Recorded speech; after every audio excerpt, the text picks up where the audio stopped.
মায়ের চোখের পানি সন্তানের জীবন বদলে দেয়। কোনো মা যদি তার সন্তানের জন্য চোখের পানি ফেলে আর আল্লাহর কাছে দোয়া করে, বুলেট মিস হতে পারে, মিসাইল মিস হতে পারে, কিন্তু মায়ের দোয়া কখনো মিস হতে পারে না। মা যদি সন্তানের জন্য চোখের পানি ছেড়ে দিয়ে দোয়া করে, আল্লাহ তাআলা সেই দোয়াটা সাথে সাথে অ্যাকসেপ্ট করে নেন, কবুল করে নেন। এজন্য মায়ের কাছ থেকে দোয়া নিতে কখনো ভুল করবেন না।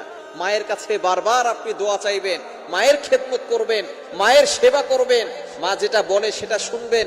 কেননা মা যখন থাকবে না তখন বুঝবেন দুনিয়াতে কেউ আপনাকে স্বার্থ ছাড়া ভালোবাসে না। সুতরাং মাই এমন আছে, মা বাবা সন্তানকে নিঃস্বার্থ ভালোবাসে। এজন্য বিশেষ করে মাকে আপনি সম্মান করবেন, ভালোবাসবেন, মায়ের খেদমত করবেন। নবীজি সাল্লাল্লাহু আলাইহি সাল্লাম জানিয়ে দিয়েছেন, যে ব্যক্তি তার মা বাবাকে পেল এবং তাদের খেদমত করে জান্নাত নিতে পারলো না, তাদের মতো হতবাগার কপাল পোড়া কেউ হতে পারে না। এজন্য মায়ের চোখের পানি যদি আপনার